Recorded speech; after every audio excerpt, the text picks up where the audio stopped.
Hey everyone, welcome back. Today we're going to be taking a deep dive into something I think we've all thought about at some point. Yeah. Free will. Oh, yeah. Are we really in control of our choices, or are we just like playing out some script that's written by, Right. our genes, our upbringing, all that? Yeah. Yeah. So we've got some excerpts from a book for this. Okay.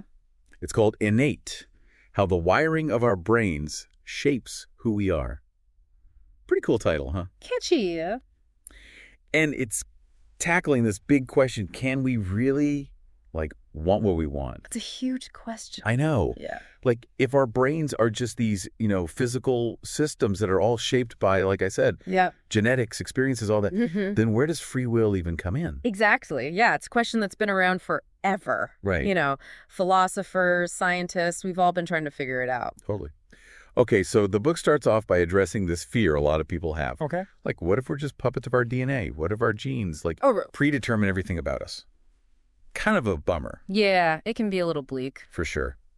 But the book kind of pushes back on this "it's all in our DNA" idea Okay. by explaining how heritability, that's a tricky word, Yeah, it is. how heritability is often misunderstood. Right. So how does the book break it down? Because I know I get a little confused about heritability sometimes. Sure. So it uses this example of height, which we can all relate to, right? Yeah, for sure. Taller parents tend to have taller kids. Shorter parents tend to have shorter kids. Right, right. But that doesn't mean your genes just Decide exactly how tall you'll be. Right. Because, we all know nutrition and stuff plays a role. Of course. So it's not just genes. Exactly. It's not just genes. It's this kind of interplay. Okay. The book uses a really helpful analogy. It says, think about baking a cake. Okay. Your genes are like the recipe. They provide the basic instructions, right? Okay, yeah. But the ingredients you use, the temperature of your oven. Yeah. Right, the environment. Yeah, exactly. That's the environment, and that has a huge impact on how the cake turns out. That's such a good analogy, yeah. So it's not just about the genes themselves, but how they kind of interact with the environment. Exactly. That's what the book is getting at. Okay, that makes way more sense. Yeah, and the book really stresses this point. Okay. That heritability is really about how much variation we see in a particular trait within a population. Oh, within a population. Can be linked to genes. So not like for one person, but like across a whole group. Exactly. Okay. Yeah. So even if we know, say, height is highly heritable, we can't look at someone's genes and say, oh, you're going to be this tall. Right, exactly. It's not like that. It's way more complex. Okay. That's starting to make more sense. But then, hold on. If genes aren't the whole story, and if we grow up in the same environment, shouldn't we all be basically the same? That's a good question, and a lot of people think that, but there's more to it than that. The book actually points out that even with identical genes, like twins? Yeah, even twins, their brains aren't actually identical. Wait, really? Yeah. There's this element of randomness in brain development. They call it developmental variation. Okay. And it makes each brain unique from the very beginning. So even with the same blueprint, there's still room for individuality. Exactly. It's like, imagine you have two builders using the same blueprint to build two houses. Okay. Even with the same materials, those houses are not going to be completely identical. Wow. So it's not nature or nurture. Right. It's this crazy, complex mix of both. Absolutely. They're always intertwined. Wow. Okay. And the book goes even deeper into this whole nature versus nurture thing. Okay. I'm all ears. It offers a really fresh perspective. Okay. I think you'll find it really interesting. I'm ready. This is where I start to wonder, how much control we actually have, right? If our brains are already so unique right from the start. Yeah, that's a natural question to ask. Totally. So the book actually challenges this idea of the blank slate. This idea that we're just purely products of how we were raised. Well, our experience is right on us and that's it. Exactly, yeah. It kind of pushes back on that. Okay. And says, no, both nature and nurture are always working together. Okay. You can't really separate them. So it's not a blank slate. We're coming in with something already. Right. It's more like you're born with the pre-sketched canvas, maybe. I like that. Yeah, and then your experiences add their own layers of paint. Ooh, that's a good one. Yeah, so it's building on what's already there. Okay, I see where you're going with this. To illustrate this whole thing, the book talks about the big 5 personality traits. Have you heard of these? Of course, yeah. They're kind of the classic personality traits. They're those broad categories, right? Like they capture a lot of our individual differences. Yeah, they're like these fundamental dimensions of personality. Yeah. And they're really interesting because they stay fairly stable over time. That's what I've heard. Yeah, so like even as we go through life, different experiences, different stages, these core personality traits tend to remain pretty consistent. So if they're so stable, does that mean they're mostly determined by our genes? Well, that's what some people might assume. Right. But one of the surprising things the book highlights is that family environment actually has a pretty small impact on these core traits. Wait, are you serious? Mm-hmm. So like how we're raised doesn't really affect those fundamental parts of our personality. That's what the research suggests. Now, don't get me wrong, parents still matter. Okay, good. That was about to get a little awkward. Right. It just means that while upbringing definitely shapes our behavior, our values, our beliefs. Yeah. These core personality traits, they seem to have a strong innate component that's influenced by both our genes and that developmental variation we talked about before. Oh, right.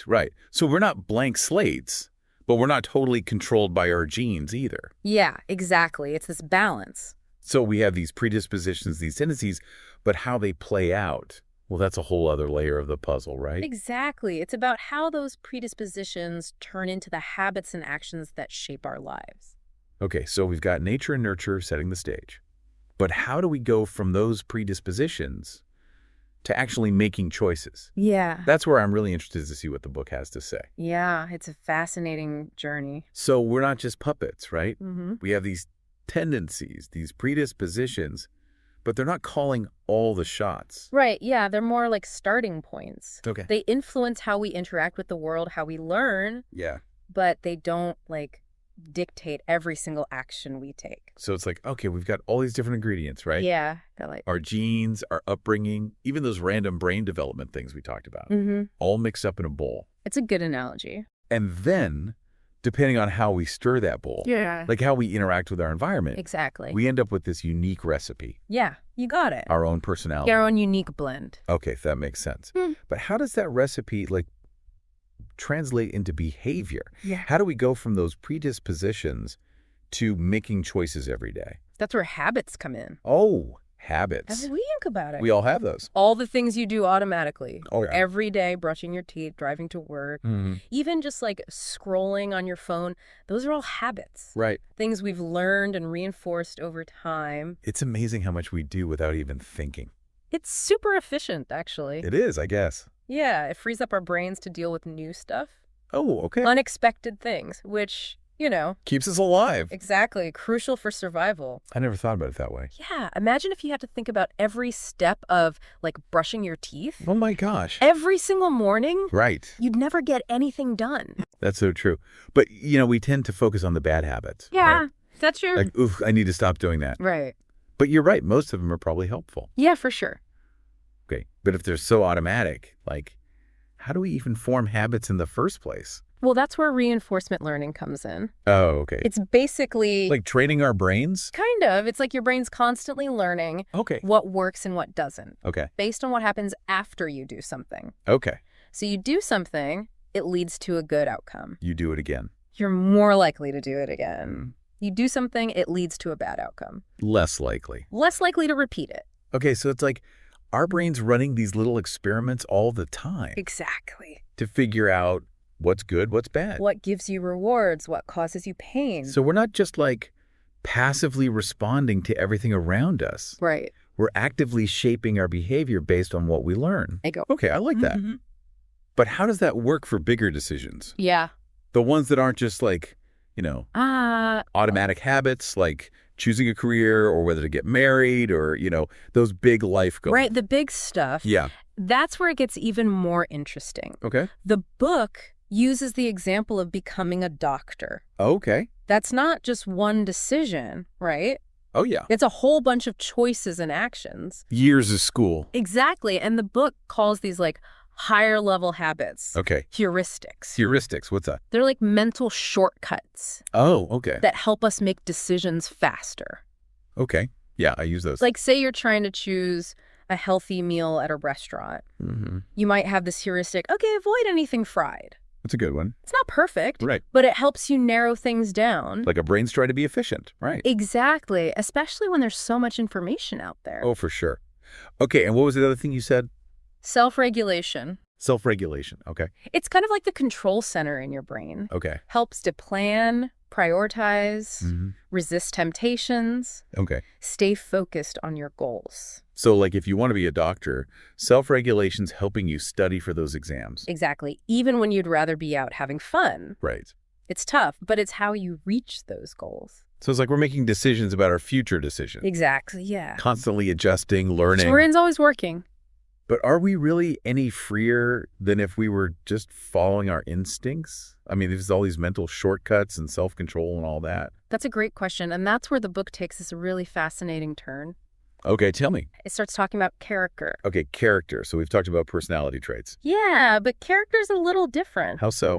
Personality traits are more like morally neutral. Okay. They describe tendencies like being introverted or extroverted. Yeah, or how open you are to new things. Exactly, but those don't make you a good or bad person. So you could be like super extroverted and be really manipulative. Right, or you could be super extroverted and use it to like bring people together. How you use it. Exactly. Character traits, on the other hand, are qualities that we judge as good or bad. Okay, so like virtues. Yeah, like honesty, courage, compassion. Oh, okay. Or vices like greed, dishonesty, cruelty. Right. They reflect our values and how we treat others. So it's about ethics, right? Yeah, character's got this moral dimension to it. It's about the kind of person you are in the world. Exactly. And the book argues that these character traits, especially the good ones, are super important for society to work. Really? Yeah, they help us cooperate. That makes you wonder if that desire to cooperate, to be fair, is that like wired into us? That's a really interesting question. From like an evolutionary standpoint. Right, like did it help our ancestors survive? Right. The book touches on that. It says, yeah, maybe these moral instincts evolved because they helped us thrive in groups. Like if you were a cheater, no one would trust you. Exactly. You wouldn't get help when you needed it. That's fascinating. Yeah. So maybe your sense of justice, our desire to be good, maybe it's not just some random idea, but something deeper. Right. Something rooted in our biology. Okay, that's pretty profound. But the book doesn't stop there, right? It says character isn't just these inborn tendencies. Right, exactly. It's also about actively developing those self-regulatory skills. Wait, the same ones we need for those big goals? Yes. Like patience, perseverance. You're telling me the same skills that help me resist that extra slice of cake are also involved in, like, being a good person? Exactly. It's all connected. Wow, I never thought about it that way. It's like building blocks, you know? Okay. Those skills help you align your actions with your values, even when it's hard. You know, I've always thought about willpower and self-control as like personal achievement tools. You know, I'm going to get that promotion. I'm going to run that marathon. Yeah. I never really connected it to like... To morality? Morality, character, yeah. Yeah, but it's a powerful connection. It is. Oh, the book mentions this quote from Lao Tzu. It's pretty great. Oh, yeah, I love that one. Watch your actions. They become habit. Watch your habits. They become character. Watch your character. It becomes your destiny. So true. It really highlights how much power we have, right? In shaping who we are. Not just the big decisions, but the everyday stuff. It's the little things that add up. Yeah. Okay. So the book also talks about how our early experiences, like the feedback we get from others. Right. Like when you're a kid and you do something good, your parents praise you. Exactly. But if you do something bad, you get in trouble. Right. All those signals. Those shape how we see right and wrong. That's how we learn. So it's like our brain's taking notes, like, okay, that's good, that's bad.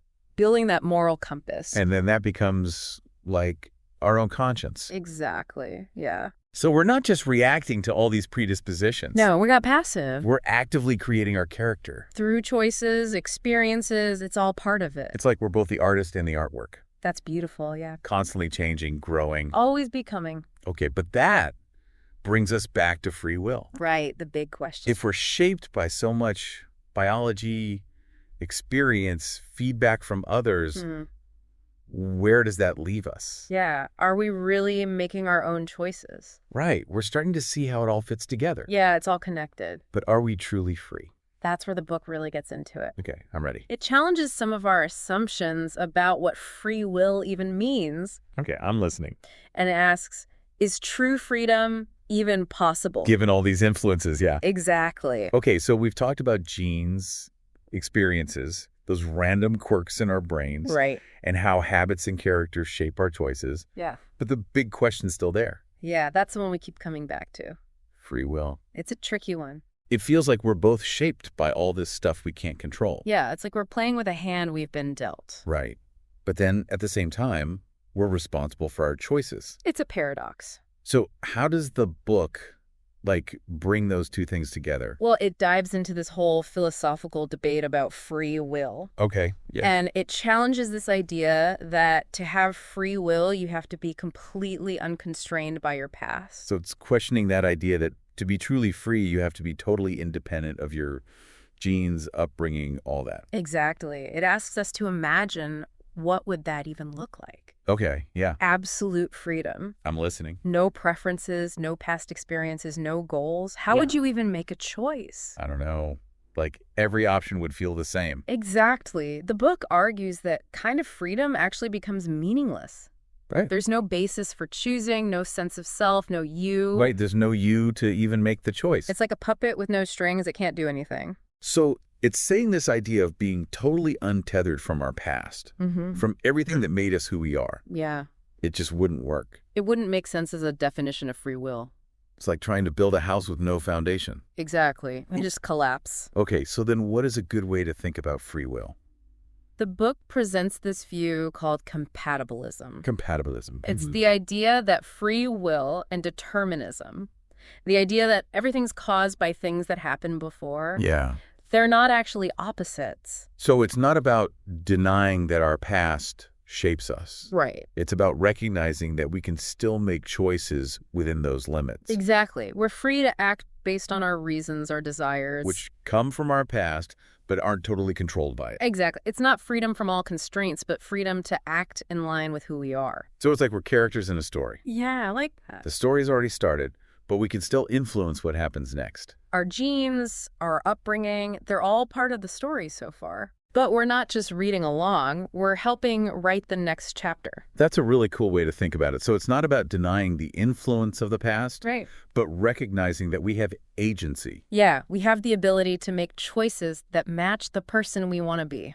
Exactly. The book says we're not separate from our brains, our pasts. We're a product of them, but we're also shaping them. So maybe the question isn't, do we have free will? But what kind of freedom do we want? That's a great way to put it. And how can we create that freedom by the choices we make? That's what the book leaves us with. This whole deep dive has been amazing. Yeah, it's really made me think. It's challenged me to see free will in a new light. It's not just this yes or no thing. Right. It's something we're constantly working with, shaping. It's a process. What stands out to you as the most important takeaway? For me, it's realizing we're not just watching our lives happen. Right. We're actively creating them every step of the way. That's such a powerful thought. Our character, our destiny, it's in our hands. So as we go about our day, let's remember that we have more power than we think. We have agency. The kind of freedom worth fighting for is the freedom to become our best selves. To make choices that align with who we truly are. What choices will you make today to